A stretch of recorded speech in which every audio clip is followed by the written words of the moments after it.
بالله من الشيطان الرجيم. بسم الله الرحمن الرحيم. يا أيها الذين آمنوا اتقوا الله حق تقاته ولا تموتن إلا وأنتم مسلمون. صدق الله العظيم.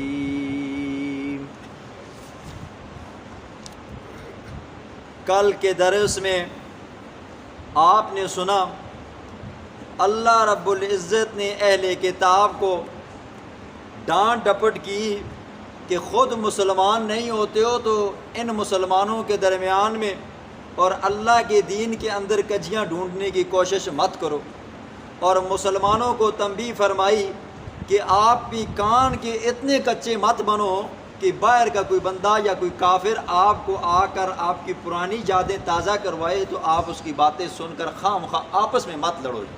آج کے درس میں اللہ مسلمانوں کو اجتماعیت کا حکم دیتا ہے، اور اجتماع کی صرف دو صورتیں ہی ممکن ہیں، ایک ہے تقوی خوف خدا، اور دوسرا یہ ہے کہ اللہ کی رسی کو، اللہ کی دین کو مضبوطی سے پکڑنا۔ تو پہلی آیت کے اندر پہلی بات کا ذکر ہے تقوی۔ اے ایمان والو اللہ سے ڈرو کہ جیسا کہ اس سے ڈرنے کا حق ہے جی۔ تقوی کہتے کس کو ہیں جی؟ مختصراً تقوی کی تعریف یہ ہے کہ بندہ اپنے آپ کو صغیرہ کبیرہ گناہوں سے بچائے، یہ مختصر سی تعریف ہے۔ اور تقوی کی ایک تعریف یہ بھی ہے کہ بندہ اللہ کے حکموں کے مطابق مرتے دم تک زندگی گزارے۔ پھر اسی طرح تقوی کے درجات بیان کیے، 5 درجے بیان کیے۔ جو پہلے نمبر پر جو اعلیٰ، سب سے اعلیٰ عرفہ درجہ ہے وہ یہ ہے کہ بندہ اللہ کے حکموں کے سامنے اپنی گردن کو جھکا ڈالے، اور سب سے ادنا درجہ تقوی کا یہ ہے کہ بندہ کفر سے، شرک سے اور بدعات سے اپنے آپ کو بچا لے۔ یہ کیا ہے جی؟ تقوی ہے۔ حضرت عمر فاروق رضی اللہ تعالیٰ عنہ نے حضرت ابی بن کعب رضی اللہ تعالیٰ عنہ سے سوال کیا۔ صحابہ کا مجمع لگا ہوا تھا اور صحابہ کو یہ بات سمجھانی تھی کہ تقوی ہوتا کیا ہے۔ فرمایا ابی بن کعب کیا آپ ہمیں تقوی کے بارے میں سمجھا سکتے ہو یا نہیں؟ تو حضرت ابی بن کعب رضی اللہ تعالیٰ عنہ نے فرمایا امیر المؤمنین سمجھا سکتا ہوں۔ کہا پھر سمجھائیں آپ ہمیں۔ تو حضرت ابی بن کعب رضی اللہ تعالیٰ عنہ نے فرمایا حضرت آپ کا جبہ ہے، آپ نے جبہ پہنا ہوا ہے، اور آپ کا راستہ جو ہے دار تاریں اور جھاڑیاں ہیں، اور آپ کا گزر وہاں سے ہوتا ہے، تو آپ بتائیں آپ اپنے اس راستے کو کیسے پار کریں گے، کیسے عبور کریں گے؟ تو آپ کو پتہ ہونا چاہیے، آپ نے دیکھا بھی ہے کہ عرب کے ہاں جو لوگوں کے جبے ہوتے ہیں نا جی، وہ بڑے بڑے جبے ہوتے ہیں جی، تو وہ لمبے جبے ہوں اور خاردار راستہ ہو، جھاڑیوں والا راستہ ہو۔ تو حضرت امیر المؤمنین عمر فاروق رضی اللہ تعالیٰ نے فرمایا میں اپنے کپڑوں کو صحیح خوب کر کے سمیٹ کر گزروں گا کہ کہیں ایسا نہ ہو کہ کوئی کانٹا میرے کپڑوں کے ساتھ لگے اور مجھے وہیں پر روک ڈالے، ایسا نہ ہو کہ کوئی کانٹا مجھے چبھ جائے جی۔ کہا حضرت تقوی پھر اسی کو کہتے ہیں کہ بندہ اپنے آپ کو گناہوں سے ایسے بچائے جیسے کہ بندہ اپنے کپڑوں کو یا اپنے جسم کو کانٹوں سے بچاتا ہے، خاردار جھاڑیوں کے اندر سے جاتی ہوئی۔ کہا کہ یہ تقوی ہے۔ یہ صحابہ کو سمجھانے کے لیے حضرت عمر فاروق رضی اللہ تعالیٰ نے سوال کیا۔ تقوی کے اوپر ایک مختصر سا واقعہ، حضرت ابراہیم بن ادہم رحمہ اللہ، یہ وہ اللہ والا ہے کہ جس کا باپ بڑا ہی متقی اور پرہیزگار تھا۔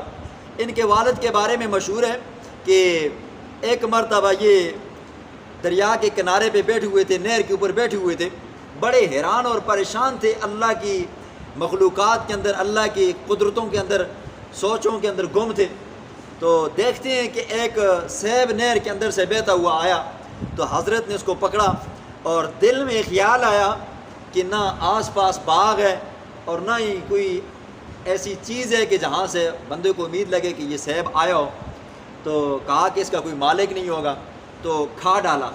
جیسے ہی کھایا تھوڑی دیر کے بعد خیال آیا کہ ہو سکتا ہے کسی بندے کا یہ پھل ہو، اس سے گرا ہو اور اس بندے کی اجازت کے بغیر میں نے کھایا ہے، اور دن قیامت کے اگر اللہ اس کے بارے میں مجھ سے پوچھے گا اور اگر اس بندے نے سوال کر ڈالا میں تو پھنس جاؤں گا۔ کہا کس طرح کرتا ہوں، اس سیب کو معاف کرواتا ہوں۔ تو چل پڑے جی اس راستے پر، دریا کے کنارے جاتے جاتے جاتے ایک باغ دیکھتے ہیں کہ اس باغ کی ٹہنیاں جو ہیں وہ سمندر کی طرف جھکی ہوئی ہیں اور سیب بھی وہاں پر لگے ہوئے ہیں۔ تو سوچ و بچار کے بعد ذہن میں یہ بات آئی کہ یہ جو سیب میں نے کھایا ہے یہ اسی باغ کا ہو سکتا ہے۔ باغ کے اندر گئے، دروازے پہ دستک دی، ایک محل تھا، اندر سے ایک خادمہ نکلی، کہا اس باغ کا مالک کون ہے؟ کہا کہ میری ایک مالکہ ہے، وہ اس کی باغ کی مالک ہے۔ تو کہا میں نے اس طرح اس کے باغ کا سیب کھایا ہے، دریا میں سے بہتے ہوئے میں نے پکڑا تھا، میں نے اس سے معاف کروانا ہے۔ اور وہ خادمہ اندر گئی اور اندر سے آدھے سیب کی اجازت مل گئی، کہا کہ باغ آدھا میرا ہے اور آدھا حاکم وقت کا ہے جی، بادشاہ کا ہے، لہٰذا آپ اس طرح کریں، آدھا تو ہم نے معاف کر دیا اور آدھا جا کر آپ بادشاہ سے معاف کروائیں۔ تو بتایا گیا کہ اس وقت بادشاہ سلامت فلاں علاقے کے اندر ہے جی، دورے پر کیے ہوئے۔ تو حضرت ابراہیم بن ادھم رحمہ اللہ کئی دنوں کا وہ سفر طے کر اس بازار میں پہنچے اور جاتے جاتے بادشاہ کی جو اونٹنی تھی اس کی مہار کو پکڑ لیا۔ تو بادشاہ تھا اور ظاہر بات اس کے ساتھ اس کے وزیر، مشیر تھے، سپاہی تھے، اور کسی بندے کی کیا حرکت، کیا مجال کہ وہ بادشاہ کی سواری کو ایسے روک سکے۔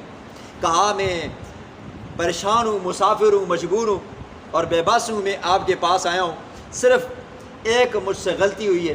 کہا کہ کیا ہوا؟ کہ انہوں نے فرمایا کہ میرا یہ واقعہ ہوا، میں دریا کے کنارے پہ بیٹھا ہوا تھا اور سیب آیا، میں نے اس کو پکڑا اور پکڑنے کے بعد میں نے اس کو کھا ڈالا، اور پتہ چلا کہ آدھا باغ ایک عورت کا تھا، اس سے معاف کروایا اور آدھا آپ کا ہے، تو اب آپ کے پاس معاف کرنے کے لیے آؤں، لہٰذا آپ معاف کریں جی۔ بادشاہ نے سوچا کہ یہ بندہ آدھا سیب معاف کروانے کے لیے ہفتوں کا سفر کاٹ کر میرے پاس پہنچے، تو پتہ چلا کہ آخر اس بندے میں بھی کوئی کمال ہے۔ انہوں نے کہا کہ ابھی تو میں سفر میں ہوں، لہٰذا میں مشورہ کروں گا، سوچ و بچار کے بعد کل میں آپ کو اس کا جواب دوں گا۔ اب وہ چونکہ بادشاہ تھا، گھر میں گیا تو بیٹی کو دیکھا، بیٹی کو کہا بیٹی آج ایک بندہ مجھے ملا اور اس بندے کا یہ واقعہ ہے، اور اس بندے کو میں نے دیکھا ہے کہ وہ بندہ بڑا ہی اللہ والا مجھے لگ رہا ہے، اور میرا دل چاہتا ہے کہ اب تمہاری شادی اس کے ساتھ کرائی جائے۔ اور وہ جو بادشاہ کی بیٹی تھی، تو ظاہر بات ہے بادشاہ کی بیٹیوں کے لیے بڑے بڑے رشتے آیا کرتے ہیں جی، تو وہ عورت یہ چاہتی تھی کہ مجھے ایسا بندہ ملے جو اللہ ہی والا ہو۔ تو آج جب مل گیا تو کہا ٹھیک ہے ابا جان، کل آپ اس کو دربار میں بلا کر معاف کریں۔ تو بادشاہ کے دربار میں کل جب حضرت ابراہیم بن ادھم رحمہ اللہ کا والد حاضر ہوا، کہا کہ میری ایک شرط ہے، وہ یہ ہے کہ آپ کو میری بیٹی کے ساتھ شادی کرنی پڑے گی۔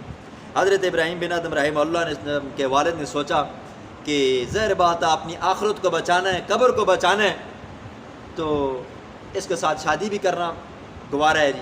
کہا میری بیٹی کی خصوصیت یہ ہے کہ وہ آنکھوں سے نبینی ہے، اور دوسری خصوصیت اس کی یہ ہے کہ وہ کانوں سے بہری ہے، اور تیسری خصوصیت اس کی یہ ہے کہ وہ زبان سے کیا ہے جی، گونگی ہے۔ اور پریشان ہوئے، بیوی مل رہی ہے، بادشاہ کی بیٹی ہے لیکن اندھی بھی ہے، اور کیا ہے جی بہری بھی ہے، اور بول بھی نہیں سکتی، گونگی بھی ہے۔ کہا کہ ظاہر بات ہے اب آخرت کو بچانے کے لیے کہا مجھے آپ کی یہ شرط بھی منظور ہے۔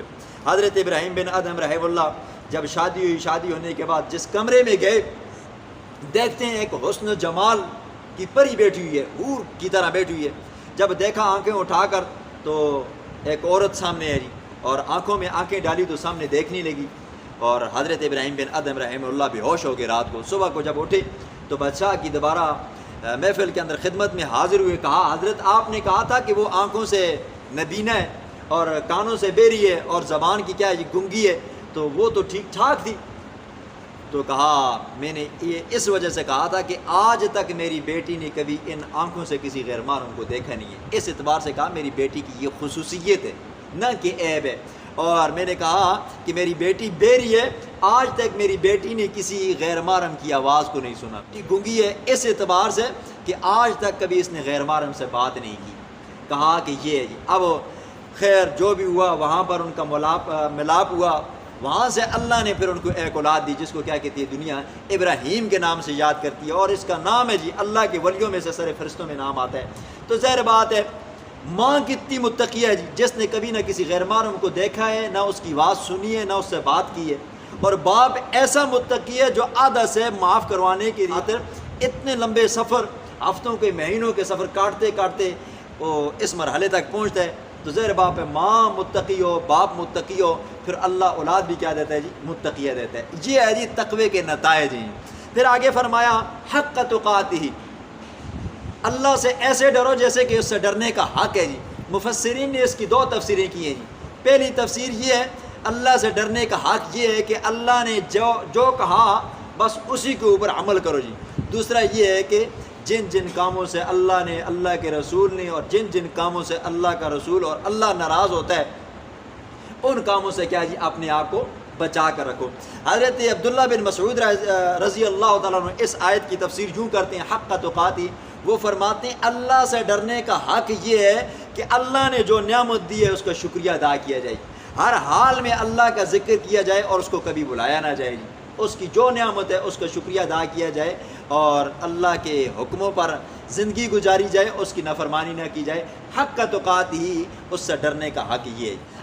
آگے اللہ نے قبیلہ اوس اور خزرج کے لوگوں کو کہا یاد کرو ایک زمانہ تھا چھوٹی چھوٹی باتوں پر آپ لڑتے تھے اور آپ کی لڑائیاں 120 سال تک طول پکڑتی تھی، تو اس زمانے کو یاد کرو جب تم جہنم کے کنارے پہ کھڑے تھے اور تمہیں میں نے بچایا تھا۔ اب میرا پیغمبر آیا ہے، اس کے ہاتھ پر تم نے اسلام لایا ہے، تمہارے دلوں کے اندر جو قدورت تھی، جو نفرت تھی، جو چھوٹی چھوٹی باتوں میں تم ایک دوسرے سے لڑتے تھے، اور اس قرآن کی بدولت سے آج کیا ہوئے، تم اکٹھے ہوئے، جمع ہوئے ہو۔ لہٰذا اب کیا کرنا ہے جی؟ اسی قرآن کو کیا کرنا ہے؟ مضبوطی سے پکڑنے رکھا ہے، اور یہی تمہاری اجتماعیت ہوگی۔ پہلا کیا کہا اصول جی؟ تقوی اختیار کرو، خوف خدا دل میں ہو تو انشاءاللہ العزیز کبھی دنیا کی کوئی طاقت آپ کو زیر نہیں کر سکتی۔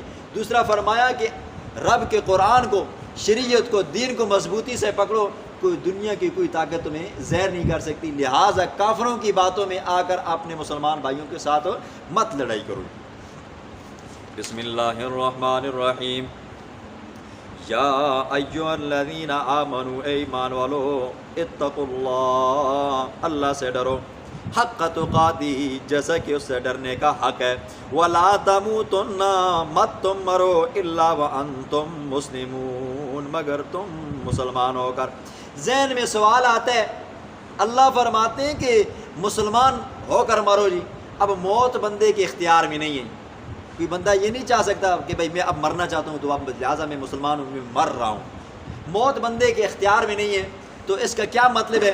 مفسرین اس کا یہ مطلب بیان فرماتے ہیں کہ زندگی اسلامی احکامات پر گزارو، کوشش کرو، جتنی کوشش ہو سکتی ہے کرو، تو انشاءاللہ العزیز خاتمہ بھی اسلام اور ایمان پر ہوگا۔ لیکن اگر کیا کیا جی، گناہوں کی دل میں پھنسے ہو، اسلام کی کوشش نہیں کی، تو آپ کا خاتمہ بھی کیا ہوگا جی؟ پھر کفر پر ہوگا۔ اللہ بچائے جی کفر سے۔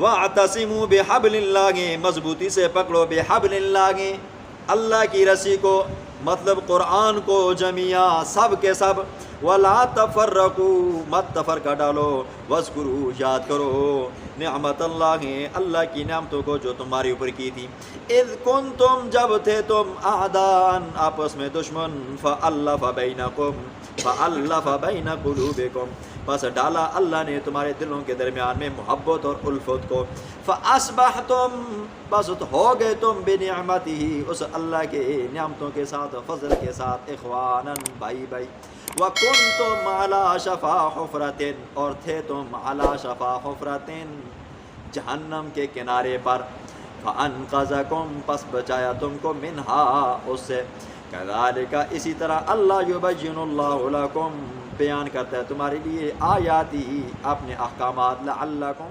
تَهْتَدُونَ، تاکہ تم ہدایت